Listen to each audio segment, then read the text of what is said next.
Fala pessoal, um prazer estar com vocês aqui mais uma vez, professor George da Ginecologia e Obstetrícia. Hoje a gente vai ter um Aprendendo Questões focado no ENARI, sobre citologia oncótica, rastreio para câncer de colo de útero. Então vamos começar, pessoal.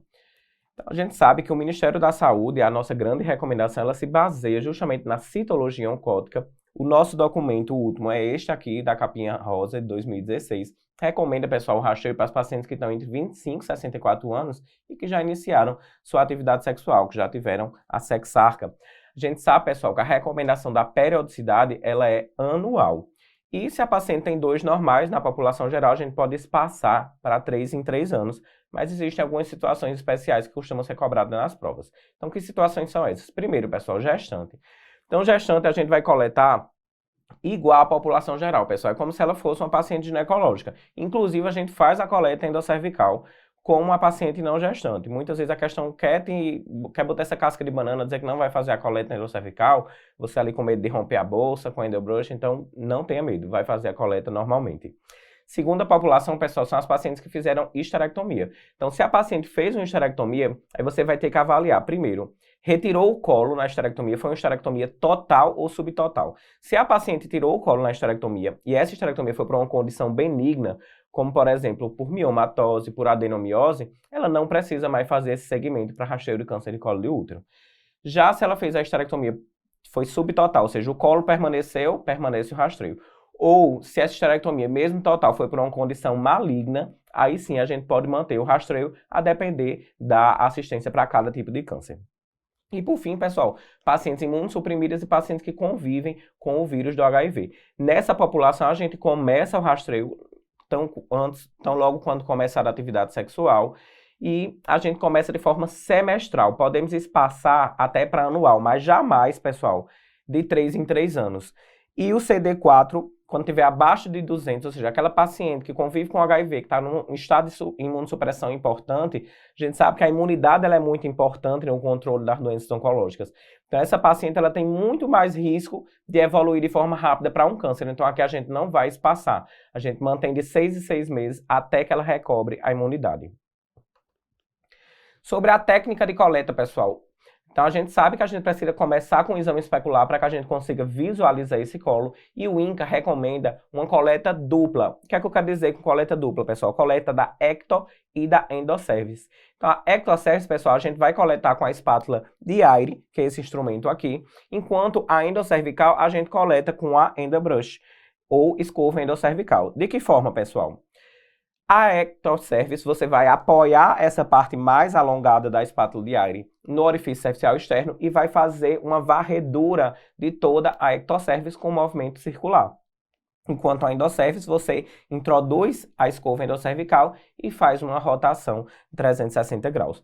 Então, essa é a forma de a gente fazer a coleta da citologia. Então, vamos ver que a gente vai fixar essas duas coletas na lâmina vai dispor essa coleta na lâmina e fixar com álcool ou polietileno glicol. Geralmente é com álcool. Vamos ver como isso é cobrado. Então vamos lá. ENARI 2022, prova do R4 de GO.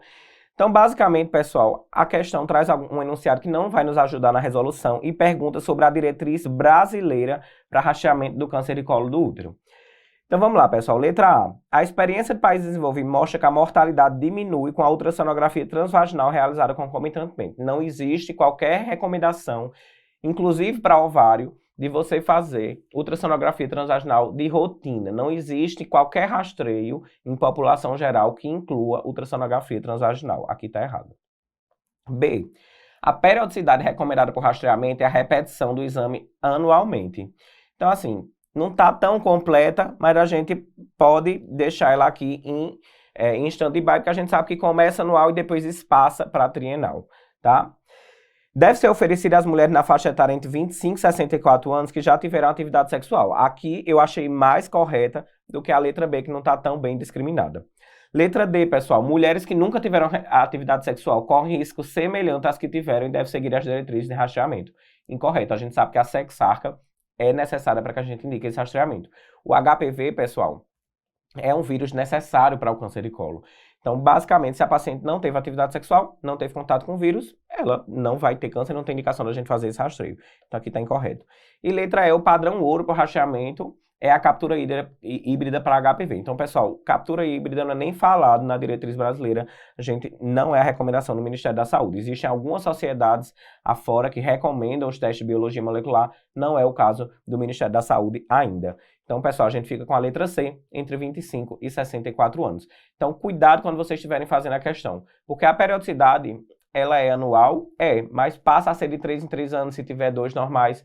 Então, a gente sempre tem que ter cuidado, ler a questão inteira, porque às vezes tem uma alternativa que traz uma informação que até é válida, mas tem outra que está mais correta, que está mais completa. Então, sempre busque a melhor alternativa. Próxima questão, pessoal, sobre o rastreio, assinala o que condiz com a diretriz atual. Então, a diretriz atual, a captura híbrida apresenta índices superiores em relação à citologia. Então, aqui a gente não tem essa questão dos índices superiores, pessoal. O que é que os testes de biologia molecular têm de vantagem? Eles vão dizer se a paciente teve contato ou não com o HPV. Então, basicamente, se a paciente não tem contato com o HPV, você já fica tranquilo, porque o HPV ele é um fator essencial para o câncer de colo.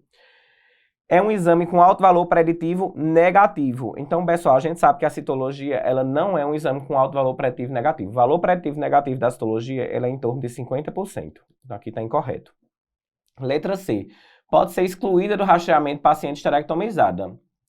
Podem, mas desde que seja doença benigna. Como a alternativa não especificou, não é a melhor para a gente. Letra D.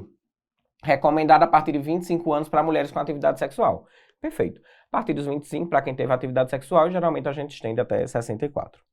E letra E. Com a introdução das vacinas, o rastreio tende a diminuir. Não, pessoal. A vacina, ela protege, né, diminui a incidência ali do câncer de colo, mas a gente não tem uma vacina que contemple todos os sorotipos oncogênicos. A gente tem vacinas que contemplam os sorotipos mais comuns. Então, não vai impedir o rastreio, você não vai diminuir o rastreio porque aquela paciente é vacinada, não existe essa recomendação.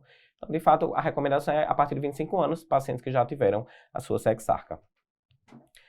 Trazendo aí, pessoal, uma questão do SUS Bahia, a gente tem que entender que o ENARI não temos tantos anos de prova. Então, eu trouxe algumas questões de outras bancas para complementar aqui nosso aprendizado. Então, essa questão, pessoal, do SUS Bahia do R4 de GO, basicamente, a paciente fez um exame físico, não foi identificada qualquer alteração no colo. Então, qual seria o intervalo para as citologias oncóticas para uma paciente? Então, é sempre anual, exceto em caso de alteração na citologia, que pode abreviar. Então, a gente vai ver lá na frente que tem alguns resultados que podem abreviar, sim, o rastreio. Mas se está normal, não deve ser sempre anual. A gente viu que é anual com 2 normais e passa para 3 em 3 anos. Inicialmente é anual, porém 2 exames consecutivos normais, sem história de alteração anterior, passa a ser trienal. Aqui está perfeito. Deve ser 3 em 3 anos no início? Não, gente. Começa anual, 3 em 3 anos, se ela tiver 2 normais. E inicialmente anual, com 2 consecutivos normais, sem história de alterações, passa a ter um intervalo bianual? Não, é trienal. Então aqui a gente vai ficar com a letra B de bola. Seguindo, pessoal, mais um também do SUS Bahia.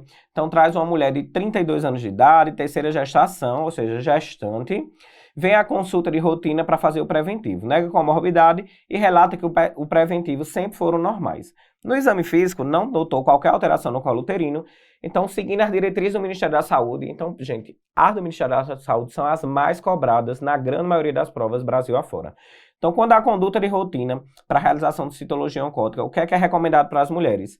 Entre 25 e 64 anos após a coitarca. Pergunta muito, pessoal. Questão de citologia, ela cai demais. Toda prova cobra citologia.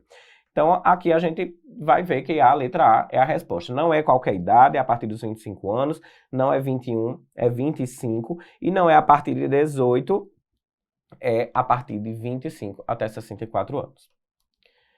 Seguindo, pessoal, presença de coilocitose. Veja, voltando aqui, questão do ENARI, em esfregaço cervical sugere infecção por o quê?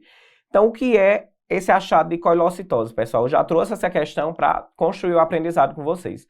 A coilocitose eu já vou entregar. Ela está relacionada, pessoal, ao HPV. É esse achado aqui que a gente pode observar na imagem da vacuolização celular e com esse núcleo periférico. Esse achado aqui é muito comum na infecção pelo HPV e principalmente, pessoal, das lesões intraepiteliais de baixo grau. Muitas vezes a questão vai te dizer que a paciente tem uma infecção pelo HPV, tem achados citopatológicos que induzem infecção pelo HPV ou coilocitose. Se ela perguntar qual é a alteração, pode marcar lesão intraepitelial de baixo grau. Geralmente, eles não te perguntam qual é a característica celular de cada alteração, mas essa em específico muitas vezes costuma ser cobrado e o ENAR em 2023 cobrou isso aqui. E aí, pessoal, falando sobre alterações, a gente tem, o que eu quero que você grave dessa aula aqui hoje, é justamente esse slide. Então, quando é que a gente deve repetir a citologia? Porque só tem duas situações, pessoal. O resto, todas as outras alterações, a gente vai ver daqui a pouco, que mandam a paciente direto para a colposcopia. Então, vamos lá. Quando é que a gente repete? Duas situações, lesão intraepitelial de baixo grau e ascos. E o tempo em que eu vou repetir depende da idade. Então, vamos lá. Ascos e lesão intraepitelial de baixo grau. Então, pessoal, veja, é baixo grau e é possivelmente aqui, ó, não neoplásica. É por isso que eu vou repetir, porque são resultados mais brandos, alterações citológicas mais brandas. Então, eu dou um tempo, porque às vezes a própria imunidade da paciente resolve aquela possível lesão. Então, no caso aqui, por isso que eu vou repetir. Então, vamos lá, pessoal. Primeira coisa, que eu quero que vocês pensem logo. O rastreio começa quanto? 25 anos para os pacientes que já têm atividade sexual. Então, se você fez essa citologia com menos de 25 anos, pessoal, qual é o racional? Essa paciente nem era para estar fazendo citologia ainda. Então, você vai repetir só com 3 anos, nos dois casos. E aí, pessoal, na lesão intraepitelial de baixo grau, se ela já passou dos 25 anos, você repete com 6 meses. Então, um exame que seria anual, você adianta e faz em 6 meses. Já o achado do ascos, ou seja, possivelmente nem é neoplásico, aí você separa essa faixa etária. Se a paciente tiver entre 25 e 29 anos, pessoal, a gente repete com 1 ano. Se ela tiver mais de 30 anos, a gente repete com 6 meses. Qual a diferença, pessoal, aqui? O que é que a gente vai fazer de conduta na realidade? Se ela persiste a alteração, aí sim a gente manda a paciente para a colposcopia. E qual é a função da colposcopia? Então, a gente vai ter uma aula à parte sobre colposcopia, um momento que vamos fazer um aprendendo com questões sobre colposcopia. Hoje o foco é na citologia, mas basicamente a citologia, pessoal, traz células soltas. Ela não te diz onde está a lesão no colo. A função da colposcopia é identificar onde está aquela lesão para a gente biopsiar. Então, se ela persiste com essa alteração celular, a gente vai procurar onde está essa lesão na colposcopia. Se eu achei essa lesão, ou seja, se foi anormal, eu vou biopsiar. Se eu fiz a colposcopia e está normal, aí a paciente, nesse caso, pode voltar para o rastreamento trienal, beleza? Então, vamos ver como é que isso cai. ENAR 2022, R4GO, nos traz uma paciente de 28 anos, então sempre se atentem à idade, porque é importante. Porque quando a alteração for de repetir, ou seja, for ascos ou lesão intraepitelial de baixo grau, a idade vai ser determinante na periodicidade em que você vai repetir esse exame. Então, vamos lá, pessoal. Ascos, que foi que a gente viu? Ascos, antes de 25 anos, repito, com 3 anos. Qual é o racional? Ela nem deveria estar fazendo. Entre 25 e 30 anos, repito com 1 ano. E se tiver mais de 30 anos, a partir dos 30 anos, vou repetir com 6 meses. Então, pessoal, com 1 ano, 2 anos, a gente sabe, não existe essa recomendação. De 2 anos não tem. Então, mesmo a paciente tem 2 normais, então é de 3 anos. Não existe qualquer recomendação que você vai marcar 2 anos. 3 anos ela teria que ter 2 normais. Então, vai ser 6 meses ou 3 meses ou 1 ano. 3 meses também não existe essa recomendação. Então, seria 6 meses, pessoal, se ela tivesse a partir de 30 anos. Como ela tem entre 25 e 30 anos, a gente vai marcar que ela repete em 1 ano. Então, beleza? Seguindo, pessoal, SUSI. Então, a gente tem uma paciente que veio, ascos. E qual a idade da paciente? 36 anos. Se ela tem mais de 30, o ascos a gente repete em 6 meses. Então, isso é o que é mais cobrado. Questão de citologia, pessoal, ou vai cobrar a idade do rastreio, ou vai cobrar essas alterações. Ascos e lesão intraepitelial de baixo grau são as mais cobradas, porque são as diferentes, pessoal. São as que têm essas faixas etárias diferentes, e aí que o elaborador tenta pegar você. Então, qual a melhor conduta? O que é que a gente vai fazer, pessoal? Repete com 6 meses, que a paciente tem mais de 30 anos. Então, colposcopia e avaliação endometrial de jeito nenhum, porque a paciente vai ter que repetir. Ela só iria para a colposcopia se ela já tivesse um prévio alterado. Então, não vou mandar a paciente para a colposcopia nem para avaliação endometrial. B, manter periodicidade normal, que o achado não representa nenhum risco. Não, pessoal. Aqui a gente não vai manter. É possivelmente, Significado indeterminado, possivelmente não neoplásica, mas não é certeza que é não neoplásica. Então, não é que não representa nenhum risco. Então, aqui a gente muda, sim, a periodicidade. Manter vigilância com citologia e encaminhar para colposcopia se novos exames alterados. Perfeito, gente. Se eu repetir com 6 meses e persistiu a alteração, aí sim eu mando essa paciente para colposcopia. Colposcopia imediata pela grande probabilidade desse achado indicar presença de lesão neoplásica no colo uterino. Não, gente. O que é? Ascos provavelmente não neoplásica, tá? Então, resposta é letra C. Seguindo aqui, ó, ENARE 2022. Questão importante para eu lembrar uma coisa para vocês. Citologia não indica qualquer procedimento cirúrgico. De novo, citologia não indica qualquer procedimento cirúrgico, independente da alteração citológica. A gente nunca vai indicar cone ou qualquer cirurgia, certo? Qualquer tipo de esterectomia baseado no achado de uma citologia, beleza? A gente só indica tratamento cirúrgico a partir de biópsia. E para fazer a biópsia, eu ando sem fazer a colposcopia. Então, a citologia, ela só vai ter duas possibilidades. Ou você repete a citologia, seja repetir mais cedo, ou seja repetir mantendo o rastreamento de rotina, ou você indica uma colposcopia. Só tem essas duas possibilidades. Você nunca vai indicar uma cirurgia para um paciente que fez uma citologia, beleza? Então, vamos lá. É ascos e ela tem 35 anos. Então, lembrando que é que a gente sabe no ascos, pessoal, são 3 faixas etárias. Se a paciente tem menos de 25 anos, ela repete em 3 anos. Se ela tem a partir de 25 a menos de 30, ela repete em 1 ano. E se ela completou 30 anos para frente, ela repete em 6 meses. Então aqui a gente sabe que ela vai repetir em 6 meses. 12 meses seria se ela tivesse entre 25 e 30 anos. E colposcopia com biópsia, só se ela persistir com esse resultado, ou se ela tiver outras alterações que a gente vai ver mais à frente. Então, aqui a gente vai repetir com 6 meses, tá, pessoal? Seguindo aqui mais uma do SUS Bahia. Então, 32 anos e sempre fez preventivos que foram normais, o exame físico sem qualquer alteração no colo, pede, ó, Ministério da Saúde e a paciente veio com ascos na histologia. O que é que a gente vai fazer com ascos? Nesse momento, vocês já estão cansados de saber, mas é para ficar na cabeça de vocês. Então, vamos lá. Tratamento empírico de infecção vaginal e novo Papa Nicolau em 1 ano. Primeiro, eu não vou repetir em 1 ano, eu vou repetir em 6 meses, que a paciente tem mais de 30 anos. E não é um representativo de infecção, tá, pessoal? Novas colpostologia oncótica com 6 meses. Só voltando, eu não vou tratar uma infecção vaginal numa paciente que não tem alteração no exame físico descrita, tá? A citologia, ela não tem intenção de identificar infecção vaginal. A intenção da citologia é rastreio para câncer, certo? Tanto que chama colpostologia oncótica, beleza? Então, nova colpostologia oncótica em 6 meses. Perfeito, gente. Paciente tem um ascos e tem mais de 30 anos, a gente vai repetir com 6 meses. Rotina a cada 2 anos por se tratar de lesão benigna. Gente, socorro, a gente sabe que não existe essa recomendação aqui. E colposcopia com biópsia no momento, a gente sabe que com apenas um ascos, a gente não vai mandar paciente para colposcopia. Então aqui também está incorreto. Resposta é letra B. E aí, pessoal, as demais alterações na citologia. Porque a gente falou lá que lesão intraepitelial de baixo grau e ascos, a gente repete. E todo o resto, colposcopia. Então, o que é todo o resto? Eu tenho o ASC-H, que é aquela significado determinado, mas provavelmente neoplásica. E aqui, sim, eu vou mandar para colposcopia, porque ela é provavelmente neoplásica. A lesão intraepitelial de alto grau, as atipias de células glandulares, pessoal, glandular, mesmo que seja provavelmente não neoplásica ou neoplásica, você vai sim mandar a paciente para a colposcopia. Então, glandular, sempre colposcopia. E as atipias de origem indeterminada, pessoal, você não consegue nem identificar se aquela célula é glandular ou escamosa, também vai mandar para a colposcopia. Então, todas essas alterações aqui, colposcopia. Apareceu na questão, colposcopia.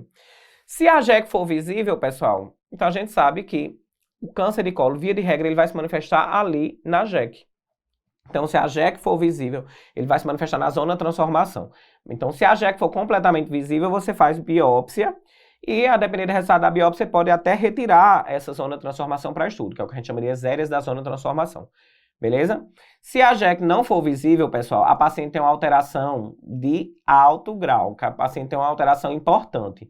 Então, neste caso, você não volta a paciente para o rastreio. Porque lembram lá no ASCOS, na lesão intraepitelial de baixo grau, se a colposcopia for normal, você volta a paciente para o rastreio. Aqui, se a colposcopia não esclarecer, você pode investigar o canal dessa paciente. Porque às vezes, principalmente quando a JEC não é visível, não quer dizer que a lesão não existe, quer dizer que pode ser que você não esteja enxergando a lesão, que ela está dentro do canal endocervical. E aí você lança a mão de métodos para investigar esse canal. Já, pessoal, nesse caso aqui, ó, alterações glandulares ou alteração indeterminada, você em algumas situações vai investigar o endométrio. Por quê, pessoal? O epitélio que reveste a endocervix, que é um epitélio glandular, ele guarda semelhanças com o epitélio que reveste a cavidade endometrial, que também é um epitélio glandular. Então, muitas vezes pode ocorrer em lesões endometriais, a paciente tem um achado de atipia glandular ou mesmo atipia indeterminada na citologia. Portanto, se a paciente tem uma dessas alterações aqui, glandulares ou indeterminadas, sempre que ela tiver mais de 35 anos, você tem que investigar esse endométrio, que pode ser, por exemplo, fazendo um ultrassom para avaliar aquele endométrio, um ultrassom transvaginal. Ou, pessoal, se a paciente tem menos de 35, mas está com sangramento anormal, porque a gente sabe que uma das causas de sangramento anormal são desordens endometriais. Então, sempre, pessoal, se a paciente tem mais de 35 anos ou sangra de forma anormal e tem alteração na citologia glandular ou indeterminada, tem que investigar aquele endométrio. E aí vamos ver como é que isso é cobrado com a questão da CSPE. A paciente, 25 anos, procura o ambulatório de ginecologia para avaliar um exame citológico. Há um ano atrás, ela teve um resultado de histologia com ASCOS. Repetiu agora e teve o mesmo resultado. Opa, aqui eu tô com 2 ASCOS. ASCOS 2 vezes seguidas. Foi encaminhada a colposcopia que não revelou resultados maiores do que já possuía na histologia. No entanto, a JEC não era completamente visível. E aí, pessoal, o que é que eu vou fazer com essa paciente? Eu vou avaliar o canal.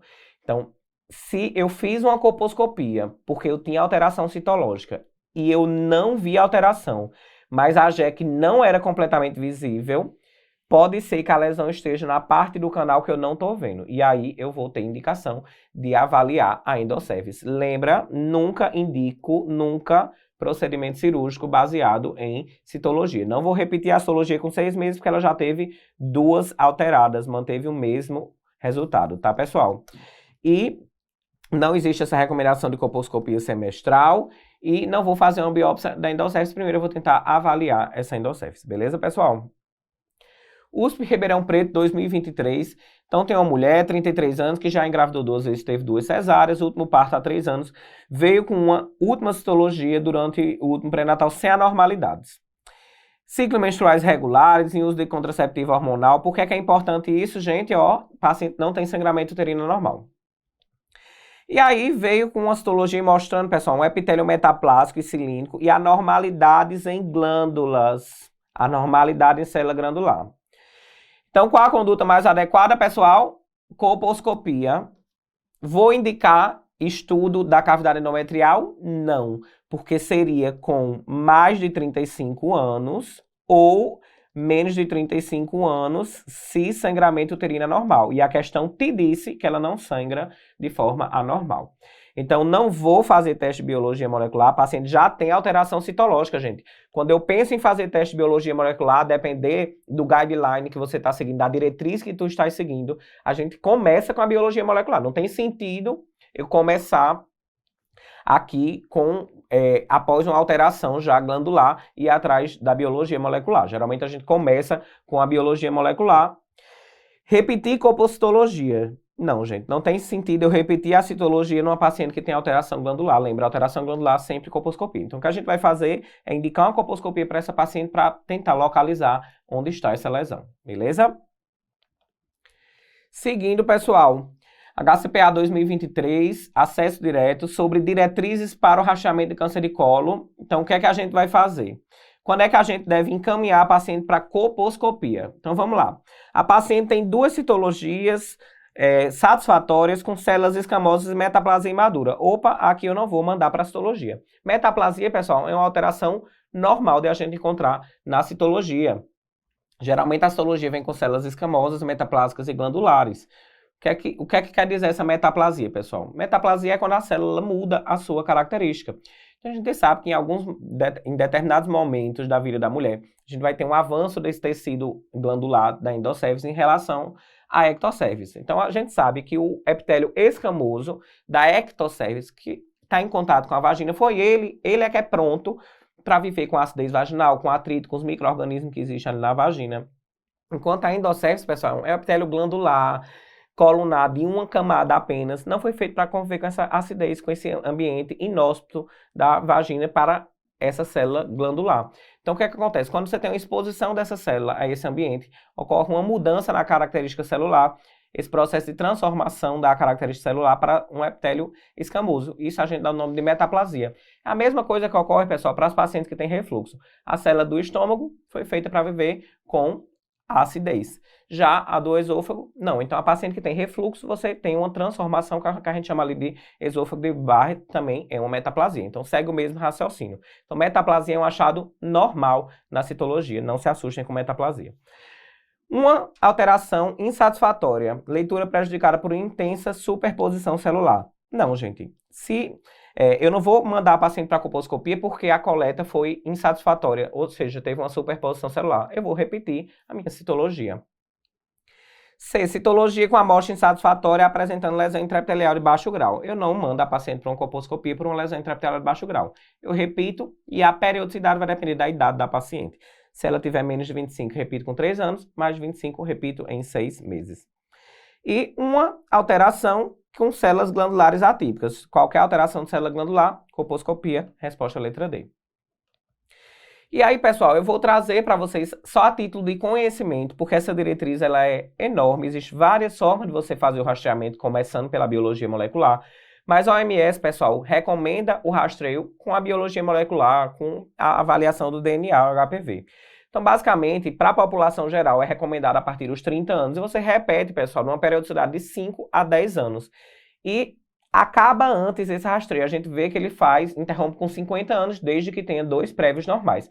O racional para a citologia é o mesmo. Você também só interrompe se a paciente tem 2 normais anteriores. Para a população que convive com HIV, pessoal, a gente começa um pouco mais cedo, começa com 25 anos e vai repetindo uma periodicidade também um pouco menor, cada 3 a 5 anos. Então, por que foi que eu trouxe isso para vocês? Porque já está sendo cobrado, pessoal, a biologia molecular. Então, vê, questão do Enari, que trouxe justamente esse conceito. Então, preencha lá com a assinala alternativa correta. O teste do DNA HPV pode ser utilizado como método de rastreamento primário, secundário, terciário, primordial ou definitivo, conforme as novas diretrizes, né? Quando ele falar novas diretrizes, fica em aberto para rastreamento do câncer de colo de útero. Então, a gente sabe que no Ministério da Saúde não tem essa diretriz que recomenda o DNA HPV, mas da OMS nós temos. Então, pessoal, quando você está procurando o HPV, você está procurando o fator que vai causar alteração citológica, que aí, então, vai causar a doença.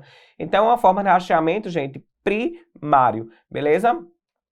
Seguindo, pessoal, Enari 2022, R4 de GO, também cobrando, biologia molecular. Então, o teste do DNA HPV pode ser realizado como método de rastreamento de câncer de colo do útero. Conforme as novas diretrizes, entre 30 a 64 anos, com genotipagem de HPV negativa, devem repetir o exame de rastreio novamente quanto tempo. Então, pessoal, eu trouxe para vocês do Ministério da Saúde, existem outras recomendações, Ministério da OMS, a OMS seria ali 30 a 50, mas se for negativa, a gente vai repetir em 5 a 10 anos. Então, aqui, letra A é a nossa resposta. USP São Paulo 2023, mesma coisa, pessoal. Paciente com exame físico normal vem com uma pesquisa de HPV negativa. Então, tem um teste de biologia molecular negativo para HPV. O que é que a gente vai fazer? 5 anos sem fazer teste. Não vou manter Papa Nicolau anual, porque a paciente não teve nem contato com HPV, pessoal. Repete teste de HPV na mudança constante de contactante sexual. Não tem necessidade. Lembrem, o câncer de colo ele é o resultado de uma infecção persistente de longo prazo pelo HPV. Então, se ela trocou nesses 5 anos, possivelmente ela não vai desenvolver um câncer. Então, você mantém a periodicidade, independente da troca de parceiro. E não é anual, é de 5 a 10 anos que você vai manter a periodicidade, caso tenha sido negativo o último teste. E aqui, pessoal, USP São Paulo 2023, questão importantíssima que eu estou trazendo.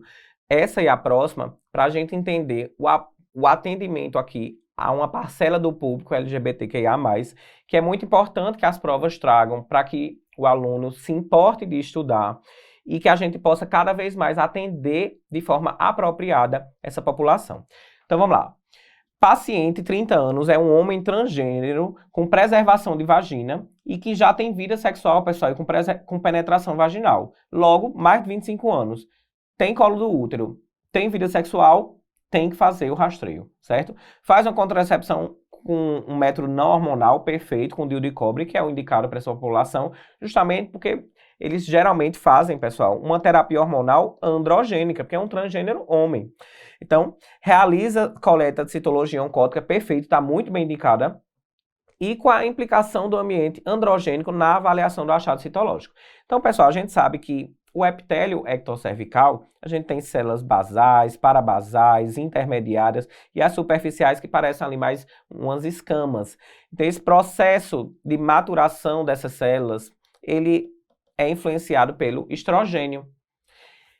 O trofismo da vagina, desse epitélio do colo do útero, ele é estimulado pelo estrogênio. Tanto que as pacientes que têm menopausa, elas ficam o quê, pessoal? Com atrofia.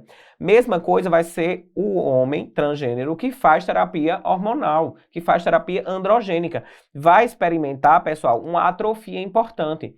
E com essa atrofia, a gente vai ter um aumento da representação das células basais, o que piora a acurácia do nosso diagnóstico. Então, a gente vai ver na próxima questão que tem como a gente melhorar a acurácia desse diagnóstico, lançando mão de algumas medidas que a gente discute já já.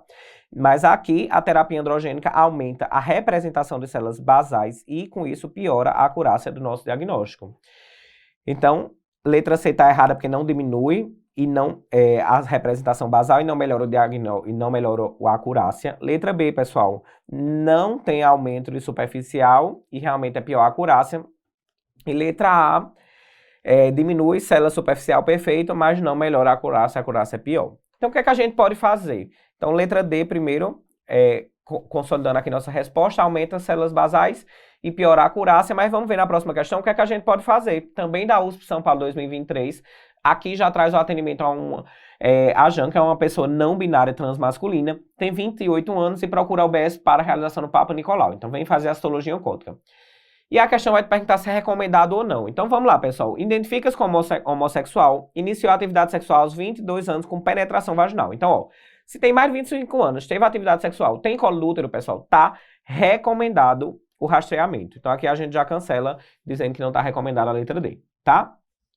Faz também, pessoal, terapia androgênica. Então a gente já sabe, vai ter aquele aumento de representatividade basal e uma piora da nossa acurácia. O paciente tem até, inclusive, ressecamento vaginal. Então, nesse caso, o que é que a gente pode fazer para melhorar a acurácia? A gente pode, pessoal, fazer o mesmo que fazemos com o paciente na menopausa, que está com atrofia importante. De forma até transitória, você lança a mão do estrogênio tópico vaginal alguns dias antes. Então, a gente melhora o trofismo dessa região para que a gente consiga fazer esse exame com melhor acurácia. E durante o exame você pode lançar a mão de um espéculo menor, de lubrificante à base d'água, para que seja menos traumático esse processo de coleta. Então aqui, perfeita a letra C, que é a resposta da nossa questão. A gente pode sim utilizar esse estrogênio tópico. Não se preocupe, porque em poucos dias, e inclusive o estrogênio tópico ele não vai ter ação sistêmica, não vai levar a uma feminilização deste paciente. Então, eu não vou deixar de usar o estrogênio, eu posso usar sim para aumentar a minha acurácia, principalmente se o paciente está com ressecamento vaginal importante, pessoal. E posso sim utilizar o lubrificante e um espéculo menor, mas não está contraindicado o estrogênio tópico. Beleza? Então aqui a gente vai ficar com a letra C, a resposta da questão. Espero que vocês tenham gostado. Até a próxima. Um grande beijo.